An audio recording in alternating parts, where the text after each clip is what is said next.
Bu Klementinin qaraciyər yağlanması ilə nə kimi əlaqəsi olduğunu videonun sonunda biləcəksən.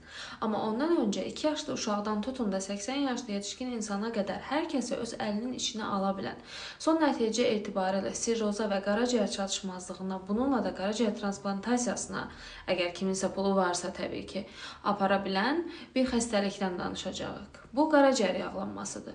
Öncələri düşünülürdü ki, daha çox spirtli içkilər içən insanlar bu xəstəliyə tutulurlar və nəhayətində sirrozla nəticələnir. Amma bugün günümüzdə şərtlər çox dəyişib. Belə ki, qida bolluğu artıq körpə uşaqların belə bu xəstəliyə tutulmasına gətirib çıxarır və bunun üçün heç də spirtli içki içməsəniz belə olar. Hətta ömür boyu dilinizə dəydirməsəniz belə bəs eləyir. Çünki normalda ötən videoda danışdığım kimi qaraciyər bədənimizdə çox mühüm rola malikdir və demək olar ki, bir çox mübadilə proseslərini öz əlində saxlayır. Və qaraciyərin belə bir funksiyası var ki, özünü yeniləyir.